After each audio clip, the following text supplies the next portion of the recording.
And how do you think therapy and early intervention has helped Raghav become more confident, become more independent?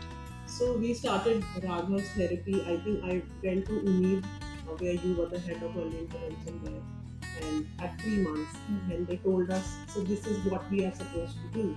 And now, 13 years down the line, we started therapy very young with Raghav, as it should have been, and as it should be for any child with special needs.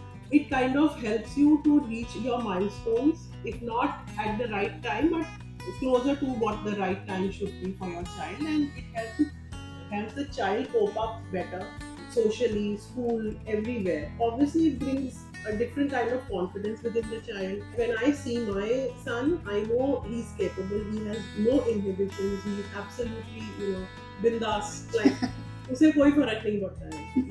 If he wants to dance, he will dance, and all that he's able to do because we did the OT sessions.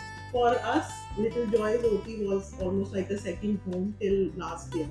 So I have done extensive OT therapies with Sadia all this while, and the result is in front of you. He loves to dance, he loves to exercise, he has kung fu classes, and all those classes he's able to cope up with because he went for OT. Yeah, thank you so much. That feels honestly overwhelming because, like I said, I've seen Raghav since he was a little baby, and he's 13 now. So it really fills me up when I think of Yeah. all that he's gone through and the way he's able to do stuff now, and makes me so happy when I see him dancing, etc. So yeah, thank you so All much. that It's is just because we went in for OT at the right time, and right. it helps.